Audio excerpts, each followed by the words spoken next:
I filmed 52 videos in 24 hours.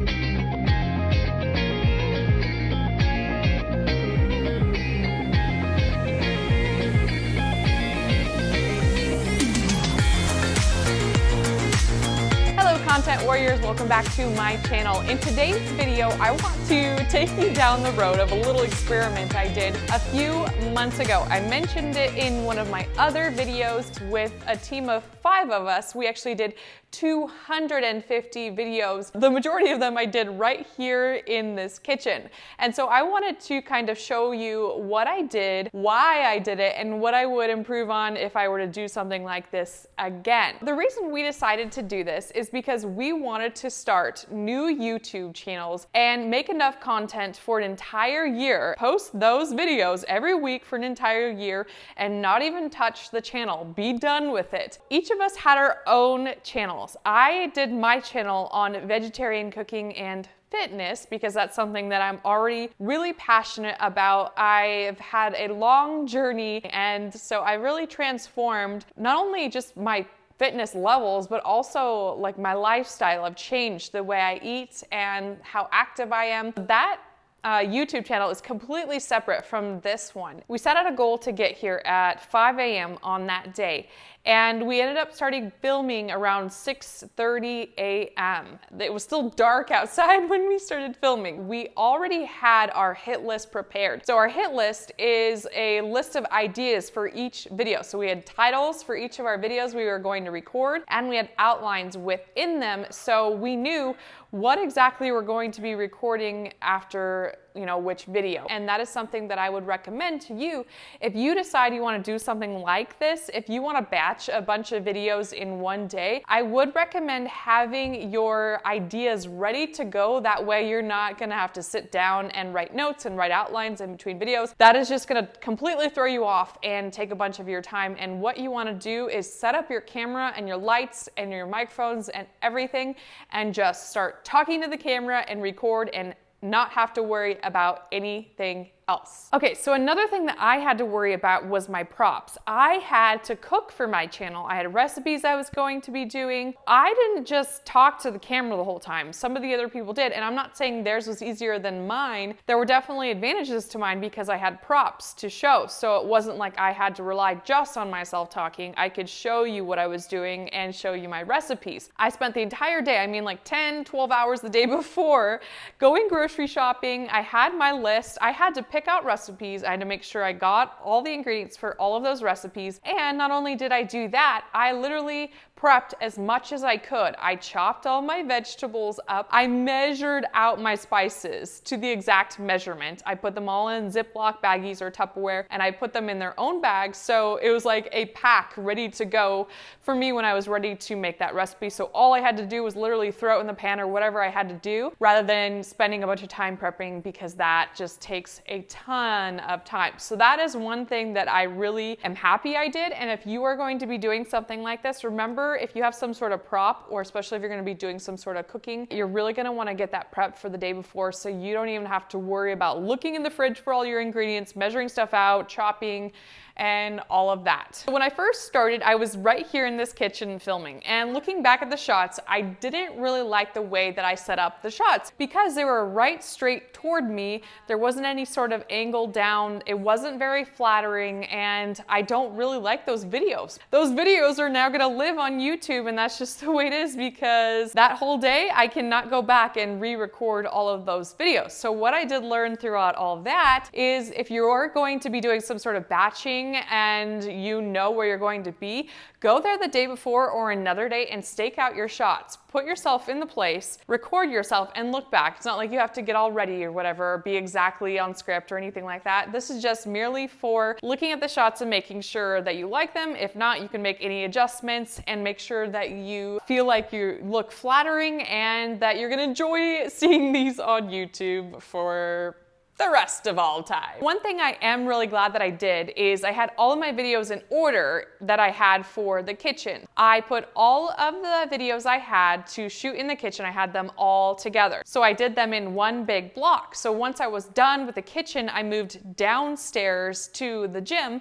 and I shot all of my videos there that I had in the gym. So toward the end of the challenge, I was actually outside in the yard and I was demoing exercises and yoga poses. I'll pop up some of the video on the screen. I did make a really good move there because the time when I was out here, the lighting was absolutely perfect. They call it the golden hour because it's the absolute best time to take shots either late in the evening or early in the morning when the sun is coming up or going down. And so if you are going to be taking some outside shots, that's something that I might take into consideration is the lighting, because during the day, the heat of the day, the light's going to be coming from the top or just a weird angle, and you might have some weird shade on your face, kind of just like right now during the middle of the day.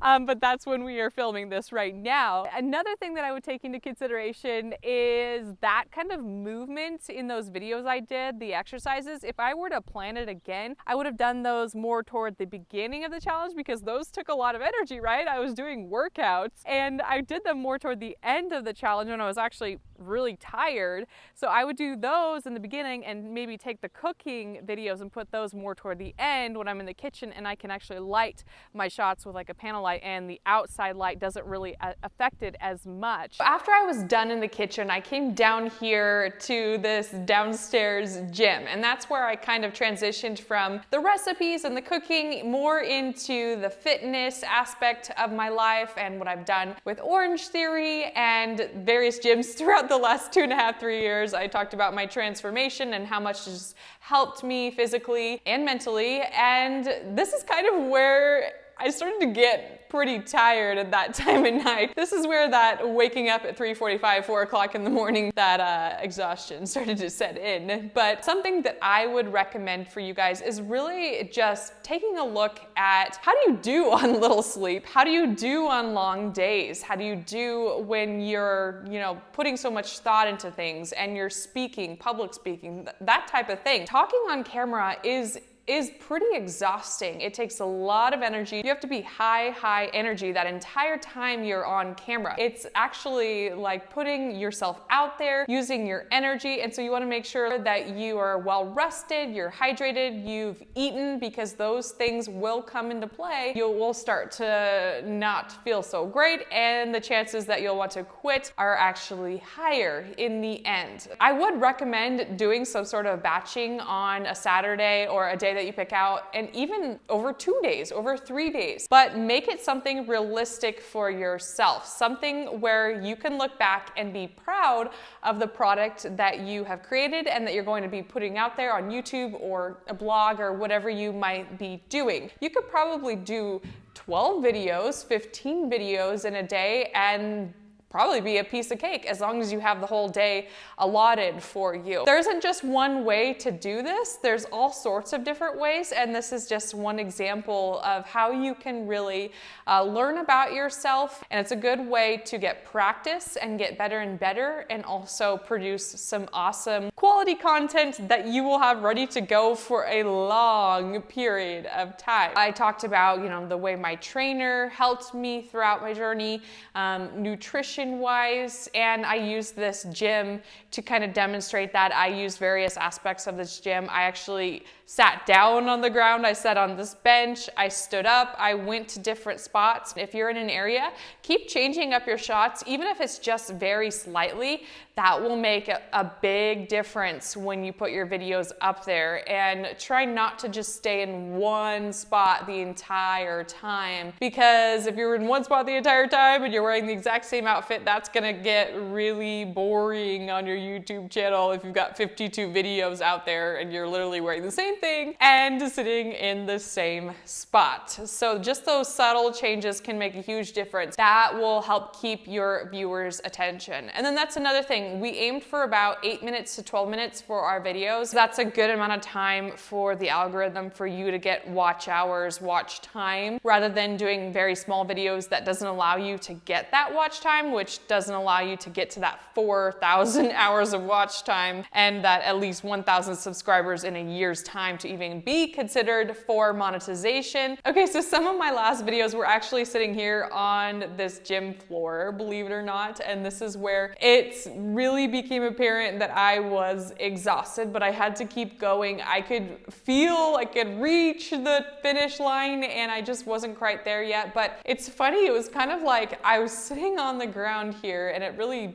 brought me down to that level. It was like the end of a game. It was like the final fight, like the final finish line. That was where I really had to push through and not only, push past my limits. I was tired, but I had to push that aside and finish what I had started. I had a goal to get to these videos where I could post content for an entire year, and I had to get there. Really check yourself and don't push yourself so far past your limits. That's when you probably need to take a step back and be like, you know what, I can finish this another day. That is a more realistic approach, especially for a new YouTuber. For a brand new YouTuber, I would not recommend doing 52 videos in one day. And that way you'll really get to the core of who you are and what your voice will be in your YouTube channel and why you are embarking on this YouTube journey in the first place. What are you setting up to do? Who are you trying to help? Yes, you have your own goal. You want to monetize your channel and become successful, right? But you're also doing it because you want to help people, because you have a skill to offer people. You know something, you've done the research, and you have that to offer people. That's a unique experience and a unique perspective that only you have to offer. That is your why in all of this. This is why you're doing it. So realize that when you're doing something like that, batching for your YouTube channel, you're really gonna have to check yourself kind of over and over and over why you're doing this, because I promise you, if you are doing such a huge batch like I did, like we did, you are sometimes going to want to quit, and it's going to make you want to question why you're doing what you're doing. It's also going to move you past that point so much faster, and you're just going to improve and improve, improve, improve. Think of it this way. If you were to record, say you were to record 20 videos in one day, then you're going to be 20 videos farther than you ever were if you didn't do anything. If you didn't do anything, you won't have any videos. It seems so simple and straightforward, but if you did 20 videos, you can look back and be like, wow, I did 20 videos. If I hadn't done anything on that Saturday, I wouldn't be anywhere near what I did for my YouTube channel. I hope this inspired you a bit, and please let me know if you have any questions, and I would love to hear your feedback or questions in the comments below. Also, if you're new, please subscribe to my channel and turn on that bell notification, because I do go live from time to time and post new videos every week, twice a week. So until the next video, I will see you next time.